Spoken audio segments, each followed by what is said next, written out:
Profe, una pregunta, únicamente somos usted y yo. Perdón, Si únicamente la clase somos usted y yo, que no veo a nadie más conectado, no sé si, y aparentemente no se ha conectado otra persona. Por lo general, los estudiantes hacen visualizaciones del video grabado. Es lo que se acostumbraba, ¿no? En esta ocasión ya se ha cambiado algunas cosas y es obligatorio estar eh, presentes, ¿no? En la clase en vivo, en la clase virtual en vivo. Bueno, dicho esto, vamos a comenzar, ¿te parece? sí, Ok, por cualquier duda, supuesto. cualquier inquietud la puedes hacer.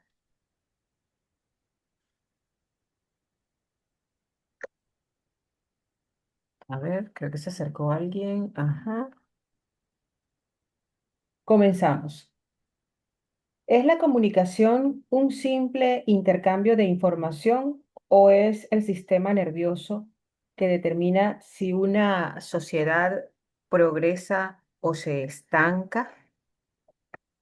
Así comenzamos nuestra clase correspondiente a la actividad número 3, a la clase número 3, clase en vivo. Buenas noches, bienvenido César. Buenas noches. Bien, con tu permiso, vamos a apagar acá un momento la cámara para hacer buen uso de los recursos.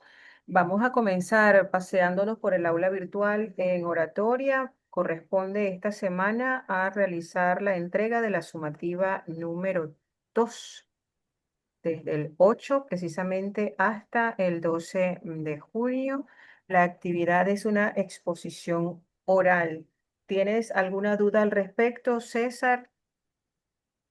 Realmente no, o sea, Ok. porque vi la actividad y es un discurso de storytelling, vaya, que tiene que ser en 3 minutos y tiene que ser, bueno, creo que sí me surgió una duda. Ajá. En las indicaciones dice que el encuadre debe ser grabado en plano medio. O sea, tengo que grabarme únicamente hasta la cintura, ¿verdad? Cuando hablamos de plano medio, sí. Ok, pero tiene que ser sentado o parado. Por lo general es de pie. Pero si es sentado, o sea, tiene que ser obligatoriamente de pie o puede ser sentado. Bueno, Que, fíjate, César, y los estudiantes que van a escuchar luego, cuando uno comunica, comunica mejor parado, comunica mejor de claro, pie, tiene como un anclaje a tierra y eso nos da mayor seguridad a la hora de proyectar la voz. ok, ok. Ahora bien, al directo y al foro de dudas han podido escribir que cómo hacer con las diapositivas y hay como que esa dualidad, las diapositivas y también está el que yo haga la disertación y no se trata simplemente de una exposición común y corriente.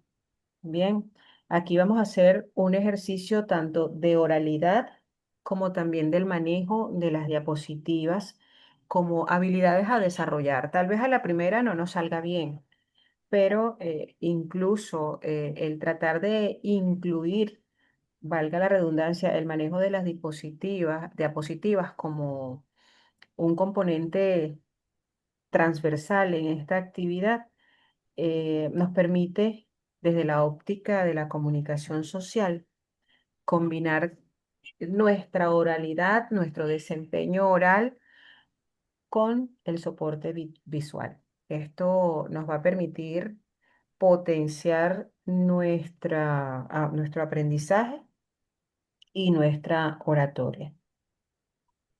Y Ok, además de ello, nos va a permitir que podemos hablar un poco, si se quiere, de que el cerebro humano va a recordar mucho más cuando visualmente le ofrecemos, ¿sí? Información. Allí quiere decir esta actividad o la forma en que la vamos a llevar a cabo, quiere decir que la gente no nos va a escuchar solamente por escucharnos. además de vernos, va a tener un material visual que le puede permitir comprender mucho más fácil. Ok, Y esto es una forma de entrenamiento, César. ¿Por qué? Porque nosotros poco a poco vamos a ir entrando en confianza y cuando nosotros somos, por así decirlo, estamos nuevos en esto de la oratoria, tendemos a ver a las diapositivas como un teleprompter, ¿no? Si se quiere leemos esas diapositivas y a medida que va avanzando nuestro aprendizaje y el manejo de nuestra oralidad con las diapositivas y las láminas y la interacción con el público, a medida que vayamos aprendiendo eso, vamos obteniendo mayor seguridad y vamos a dejar de leer las láminas. En una exposición en aula siempre buscamos la forma de ver las láminas y casi que leer textualmente. La oratoria, en su entrenamiento y en su justa dimensión, nos va a permitir que poco a poco vayamos fortaleciendo esa debilidad, que siempre digo, una debilidad es una fortaleza aún encubierta y está, por supuesto, como tarea para descubrir. Entonces, allí con esta exposición o la sumativa número 2, buscamos que el estudiante se encargue, como dice, de la vía en dos sentidos, de ida, que es la oralidad, y de vuelta, que es el manejo con la diapositiva. ok. Bien, vamos entonces, ya dicho esto, el de la unidad correspondiente a la sumativa. Bueno, el hecho de haber entregado esta actividad, ustedes van a notar el antes y el después, porque van a generarse elementos como la confianza, lo que decía hace un poco, a medida que el entrenamiento se hace repetitivo, nosotros vamos a tener como una especie de seguridad, de fortaleza interna que nos va a llevar a realizar en la práctica profesional un mejor desempeño oral, algo maravilloso y creo que inherente para todo comunicador social o para todo profesional. Tú estudias comunicación social, César. No, yo estoy estudiando psicología. Ah, ok, qué bueno. Esa carrera es muy maravillosa. A mí me hubiese gustado también estudiar esa. Si me Sí, da sí, tiempo, lo haría. sí, Sí, sí. es una forma de ganar confianza, pues mientras uno habla y a la vez manipula maneja las láminas. Ahora, si me permite, voy a compartir, vamos a ver, compartir una breve presentación que traje para ustedes y que nos va a ir llevando de la mano a lo que es esta clase número 3. Allí encontramos técnicas básicas para hablar en público. De hecho, la unidad que encuentra en el aula virtual es el manejo de la escena y del lenguaje verbal y no verbal.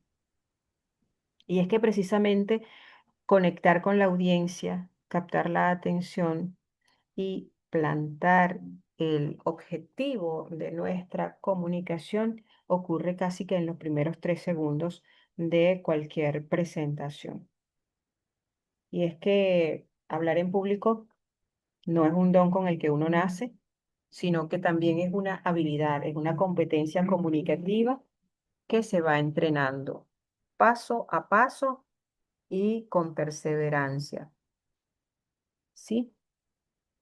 Para nosotros dominar el escenario, primero debemos aprender a dominarnos a nosotros mismos.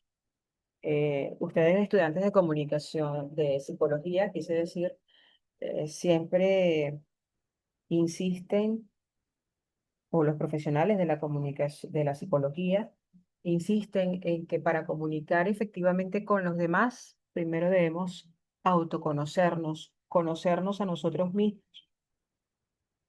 Y es que precisamente es eso, el control comienza de manera interna.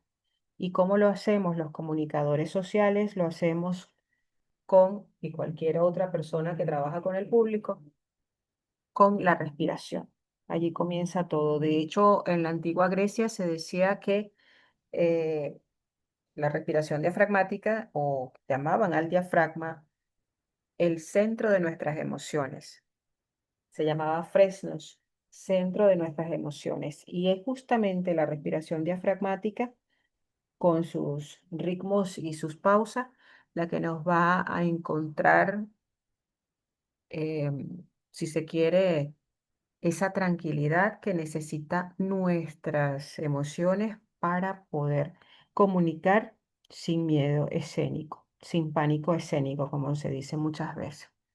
Respirar antes de hablar, quizás en ese ritmo 4 segundos para inhalar por la nariz durante 4 segundos, sostener igualmente durante 4 segundos y exhalar con calma por la boca, se recomienda. De esta forma, la respiración va a ser la base de nuestra voz. Si hablamos de voz, estamos hablando también de aire. Si no hay aire, no hay voz.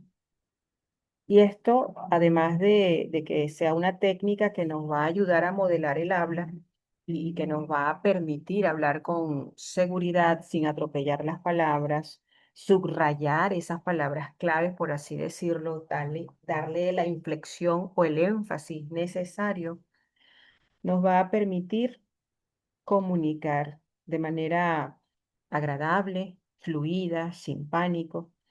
Y esa respiración, como dije hace un instante, ayuda a estabilizar nuestras emociones y además estabiliza el diafragma, que viene a ser ese reservorio de aire que tenemos y que cuando duramos mucho tiempo hablando o cuando tenemos que hablar en público y se nos agota el aire, tenemos allí ese reservorio o ese tanque de aire dentro del diafragma, algo que a veces no usamos, pero que para los cantantes es una herramienta fabulosa.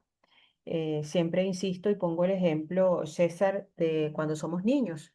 Cuando somos niños recién nacidos o en casa tienes algún niño recién nacido, ve cómo respira. Cuando inhala, infla su barriguita y cuando exhala, la desinfla. Y así también pasa con los animales, el gato, el perro, perdón, quise mencionar el ejemplo de un perro, porque ellos respiran diafragmáticamente y pueden pasar horas y horas ladrando y no se agotan, no se cansan. Nosotros los seres humanos, a medida que vamos creciendo, vamos olvidando cómo respiramos, de manera que cuando nos corresponde hacer una lectura nos sentimos como cansados, ¿no? Esto nos permite saber y entonces se siente esa respiración y ante un micrófono eso se potencia mucho más. Ahora bien, dicho esto, hablamos de respiración, emoción y voz. Nuestra voz necesita un templo que la sostenga y ese templo no es otro que nuestro cuerpo. No podemos proyectar una voz firme si nuestro cuerpo transmite inseguridad y es un poco lo que mencionaba hace un instante, César, de cuando queremos comunicar correctamente con proyección de voz, es mejor hacerlo de pie porque está como fluida nuestra comunicación. Pies firmes, lo encontramos allí en cuanto al cuerpo y postura al hablar. Pies firmes a la anchura de la cintura o la cadera, la espalda que esté derecha, erguida, las manos relajadas a los costados de manera natural, no de manera nerviosa. La mirada que sea una mirada abierta, activa y estable, orientada a la audiencia. Avanzar, porque no somos un árbol que nos quedamos plantados en una sola postura y en un solo lugar. Avanzar para enfatizar una idea importante. Esto demuestra que el lenguaje no verbal y el uso del espacio físico también es un aliado a la hora de comunicar. Los pies firmes al piso nos da como ese anclaje a tierra. Las manos a los costados, extendidas de manera relajada, nos van a permitir comunicar de manera, vuelvo otra vez, fluida, sin la respiración entrecortada que denota nervios, que denota pánico escénico.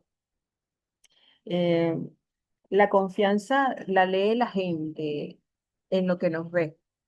Eso pareciera que el cerebro está creado para eso. La postura de una persona transmite o comunica confianza o todo lo contrario, inseguridad. Los pies firmes nos van a permitir erguir nuestra espalda. Ahora, si sucede que en nuestra comunicación surgen preguntas y posibles provocaciones, se recomienda desde la oratoria que escuchemos tales preguntas, prestemos atención, reformulemos si hace falta que se reformule dicha pregunta y respondamos con serenidad. Una respuesta apacible calma al otro y en oratoria esto es muy valioso. Responder sin perder el control, mantener la calma en todo momento. Esto se logra, por supuesto, con la respiración y un trabajo interno permanente. Y ante provocaciones que siempre pueden surgir, respirar, mantener el foco y no caer en ellas de manera de guerra de micrófonos o dimes y diretes. Y por supuesto, responder de manera escueta, con pocas palabras.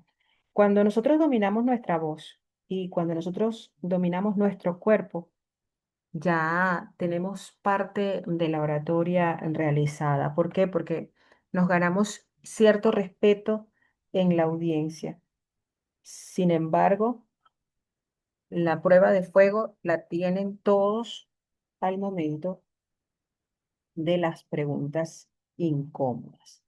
Pero también respirar en ese momento es válido y notar que el silencio puede también calmar para desarmar, por así decirlo, o restar fuerza a cualquier provocación o a cualquier pregunta incómoda o agresión que pueda, verbal que pueda surgir. Pero para que nos llevemos este conocimiento a la acción, me gustaría compartir la siguiente lámina. Aquí tenemos un breve resumen, ¿no? De lo que puede ser esta clase de oratoria para el día de hoy. Respiración, saber que podemos utilizar en el ritmo 4/4 la técnica básica de la respiración diafragmática. Inspiro en 4, sostengo en 4 segundos y exhalo en 4 segundos. Hablar despacio, marcar pausas y enfatizar palabras claves, es decir, usar la entonación correspondiente. Si queremos que se quede grabado en la mente y en el corazón de nuestro oyente algo, debemos hacerlo de manera pausada y con calma. Si queremos imprimir dinamismo, acción, debemos hacerlo de manera rápida y buscar aliados en las primeras filas. Esto es una técnica teatral, ayuda mucho al que habla a encontrar en esa primera fila a las personas que están de acuerdo con él, asintiendo la cabeza o haciendo algún gesto, y el orador nota eso como una forma de anclaje y eso le va a permitir ir desarrollando su mensaje apalancado en parte de ese público que está como aliado en ese momento. Y vamos a la siguiente lámina para hacer como especie de un recorrido por la autoevaluación.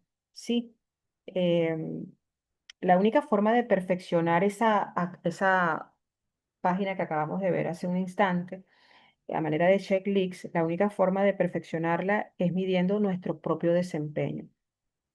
vamos viendo cómo hacemos hoy la respiración, cómo emitimos la voz, cómo proyectamos y, por supuesto, si denotamos seguridad, confianza, calma o por el contrario, atropellamos las palabras. ¿Cómo hice mi comunicación hoy? ¿Qué postura tuve? ¿Cómo fue mi mirada? Descuidé una zona de la audiencia, una parte del público, nunca lo vi o sí estaba viendo al público en todo momento. Pausas y énfasis, cómo fueron nuestros marcajes de palabras claves. Hice la pausa correspondiente a la pregunta que señalé, una pregunta retórica, por ejemplo. Hice énfasis alzando el tono de voz, sin gritar, por supuesto, o haciendo una inflexión. Esto hay que hacerlo repetidamente, practicar y escucharse. Una de las recomendaciones o sugerencias que siempre le doy a los estudiantes de oratoria es que se graben. Grabarnos, hay dispositivos celulares que nos permiten hacerlo. eh, ¿Para qué? Para ajustar, reajustar cada una de las técnicas de la oralidad que podamos ir integrando y para perfeccionar o buscar la excelencia en nuestra comunicación. No hay una comunicación perfecta. El día que el orador diga, hice la perfecta oralidad del mundo, del día mundial, no, nunca hay una disertación o discurso perfecto. Siempre debemos tener esa constante búsqueda hacia la excelencia. El día que digamos, me comuniqué de la mejor manera el día de hoy, ese día dejamos de crecer, ese día dejamos de aprender y la oratoria es aprendizaje permanente. Aquí a propósito de aprendizaje permanente, tengo un poema escrito en 1927 por Max Ehrmann, Desiderata, es decir, deseo de cosas buenas para la humanidad. Y este poema viene muchas veces a ser parte de los ejercicios que acostumbramos a realizar en nuestros talleres de oratoria. No sé si lo quieres leer o lo habrás leído alguna vez, César, No, no he tenido la oportunidad de leer. ¿Querés que lo lea? por favor. Ok. Camina con serenidad entre el ruido y la prisa, y recuerda la paz que puede haber en el silencio. En la medida de lo posible, sin renunciar a tus principios, mantén buenas relaciones con todos. Habla tu verdad con calma y claridad, y escucha a los demás, incluso los aburridos e ignorantes. Ellos también tienen su historia. Evita las personas ruidosas y agresivas, son una molestia para el espíritu. Si te comparas con los demás, puedes volverte vanidoso o amargado, pues siempre habrá personas mejores y peores que tú. Disfruta tanto de tus logros como de tus planes. Mantén el interés en tu propia carrera, por humilde que sea. Es un bien preciado en medio de los vaivenes de la vida. Ten cuidado en tus negocios, pues el mundo está lleno de engaños. Que esto no te impida ver la virtud que existe. Muchas personas luchan por alcanzar altos ideales y la vida está llena de heroísmo por doquier.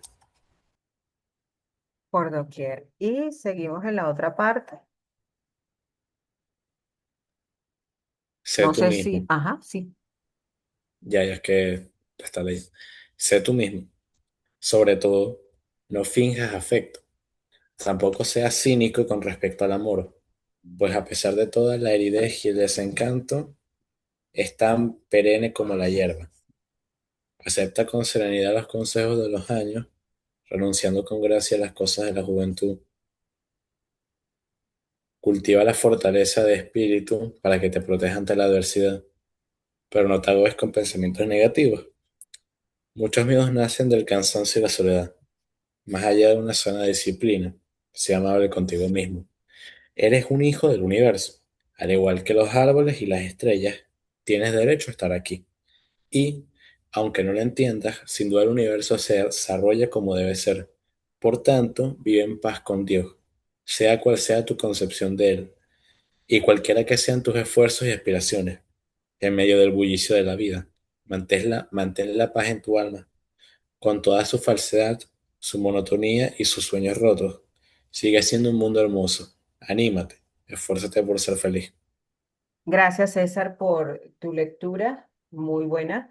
Desiderata, un poema que nos exige ciertas inflexiones, ¿no? A la primera, todo no lo vamos a hacer bien, pero el leer poemas es una forma de entrenamiento para proyectar nuestra voz, esa voz tan maravillosa que tú tienes y que tenemos todos, porque no hay una voz más bonita que la otra, simplemente hay una voz más educada que otra o más entrenada que otra, con técnicas vocales, técnicas teatrales, técnicas que le han ayudado a potenciar la forma de comunicar. El leer un poema es como un entrenamiento y te va a permitir dicho entrenamiento poner todos tus músculos de la oralidad, tus dientes, lengua, paladar arriba, paladar de abajo, mandíbula, los resonadores, la nariz, todo a tono para poder comunicar con impacto.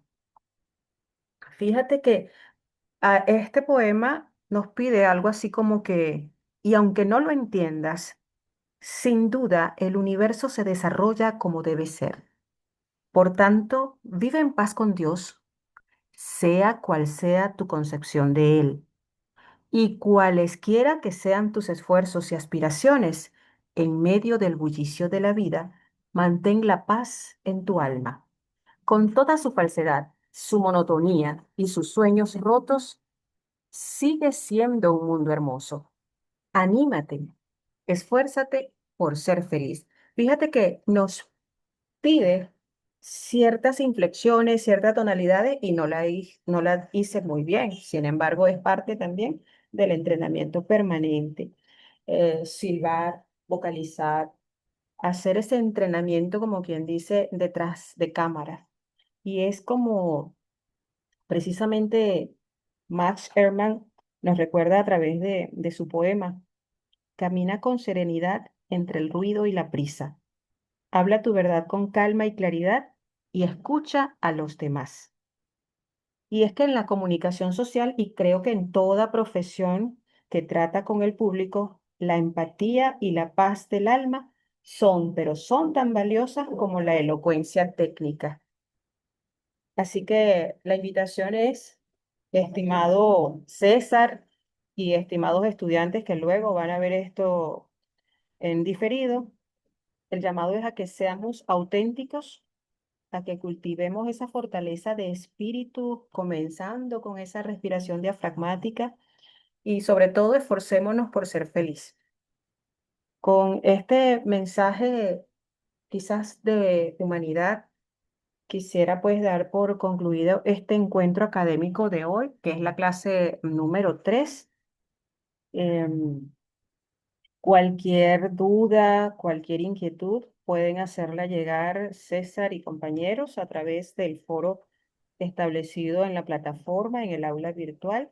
Y como siempre les digo, sigamos siempre aprendiendo. Y en ese aprendizaje permanente nos encontramos todos los días. Y en la próxima sección, que será la clase número 4, los espero igualmente a través de esta vía Zoom. Ya está escrita la presentación, está la invitación, quise decir, está allí en el foro de anuncios. César, ¿algo que quieras agregar? Eh, Profe, una pregunta con respecto a la actividad. ¿La actividad tiene que ser únicamente grabándonos nosotros o tiene que ser con algún tipo de diapositiva, con algún tipo de apoyo, vaya? El apoyo audiovisual, sí, tienen que tener las diapositivas. Puedes colocar las diapositivas es una recomendación nada más, ¿no? No lo sigas al pie de la letra, pero sí puede ser una sugerencia. Las diapositivas en una laptop o en la computadora y con el teléfono grabas, ahí sí, plano medio, para poder ver al público que va a ser la cámara de tu teléfono e ir manejando las diapositivas. Pero la diapositiva es obligatoria, me refiero. Debería ser, aunque sea una sola, aunque sea una lámina atrás que nos indique en un mensaje grande de qué trata el tema, lo damos por validado. ¿Por qué? Porque ese va a ser Ok, el anclaje para tu audiencia. Los que estamos detrás viendo tu video, vamos a ver de qué se trata según la figura, el flyer o la imagen o la palabra en gigante que tengas. ok. Bueno, Y otra cosa, cuando se sube el video a YouTube tiene que ser en formato short o en formato... no, video completo. No, lo que ¿Sí? pasa es que, por ejemplo, cuando tú grabas por teléfono, Ujú, que está la parte frontal, o sea, ujú. ese tipo de formato te lo sube en short, o sea, el video completo, pero en formato short, ¿sabes? Ah, O ok. puedes subirlo en formato... Vertical. Exacto, o puedes subirlo en formato completo, vaya. Ah, perfecto. Bueno, no, lo importante es que sea, sea legible o que se pueda ver, porque, ok, no olvides colocar cualquiera con el enlace lo puede ver, de manera que el profesor podamos darle visualización y evaluar. ¿Sí? Ok, no, no, o sea, no es que se vaya a cortar el video, únicamente es el formato porque si es short, se ve nada más en la pantalla del teléfono y si es normal, se vería más grande, vaya. Bueno, Sí, son detalles de forma que no inciden en la evaluación. Si se ve todo el video. De hecho, los muchachos también han enviado en Canva. Tú sabes que Canva es un poquito complicado porque graba como por pedacitos. sí, Ellos lo sí. han unido y lo han enviado y ha sido, o lo colocan en un Drive, ¿ok? No necesariamente en YouTube. El YouTube es como una alternativa.